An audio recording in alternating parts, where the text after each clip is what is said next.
دختر بعد دفن از قبر دوباره زنده شده برآمد. السلام علیکم تماشاگران عزیز و حوادران شبکه کاروان عمر.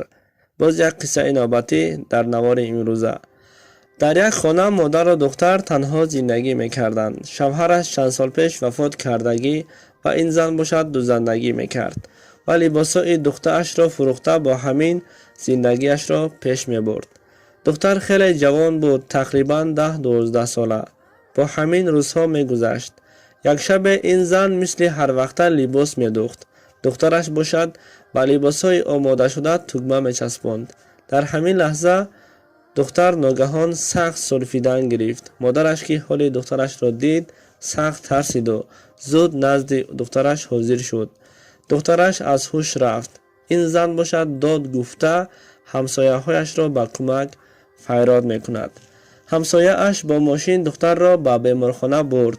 دکتران باشد برای تشخیص کردن او را به رانیماسیا درآوردند. افسوس که بعد از چند مدت دکتر برآمده یگان شخصی نزدیک این دختر هست گفته پرسید. مادرش باشد دلش لرزیده دوان نزد دکتر رفت و دکتر به این زن گفت بر شما صبر میخواهم، دخترتان دنیا را ترک کرد. زن بعد شنیدن این سخنها در جایش شق شده ماند. همسایه هایی که حال این زن را دیدند او را به خانه اش رساند و دخترش را بعد نماز بامداد دفن کردنشان را و با همین آمادگی دیدنشان را به مادر دختر گفتند. همسایه هایش در کنار این زن ماندند تا بعد نماز بامداد دختر را برده به قبرستان دفن کردند و به حق او دعا کردند و با همین همه به خانه هایشان جدا شدند. زن طول روز در فکر فرو رفته بود. این واقعه به مادر دختر سخت ترسید کرده بود. با همین شب شد. ساعت تقریبا 21:30 بود.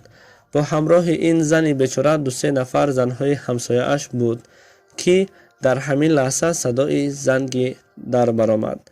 زن خودش رفته در را باز کرد و از هوش رفت. نزد در همان دختری که دفن کرده بودند راست می ایستاد. از قفس سینه تا پای با کفن پیچاندگی. کسانی که در خانه بود این را دیده ترسیده داد زدند و به خود آمدند و دختر را به خانه درآوردند. دختر سخت ترسیده بود، گریه میکرد و از دختر واقعه شده گذشته را پرسیدند. دختر سخن را آغاز کرد. گفت همان شب وقتی من به لباس ها تگمه میچسباندم یک تگمه در لبم بود. ناگهان او تگمه به گلویم رفت و نفسگیریم تنگ شد. من از هوش رفتم. وقتی در رانیماسیا بودم کمی به هوش آمدم. صدای دکتران را شنیدم که میگفتند این دختر الکی دنیا را ترک کرد و من باشم نمیتوانستم که چیزی به آنها بگویم. با همین من را دفن کردید و تگمه آهسته به شکم رفت و من نفسگیری را آغاز کردم و کوشش کردم تا این بگاه من قبر را باز کرده باز به خانه برگشتم. البته دوستان عزیز و تماشاگران گرامی، در دنیا زیاده از 7 میلیارد انسان هایی هستند که هر روز 7 میلیارد واقعه های حیاتی راه می دهد.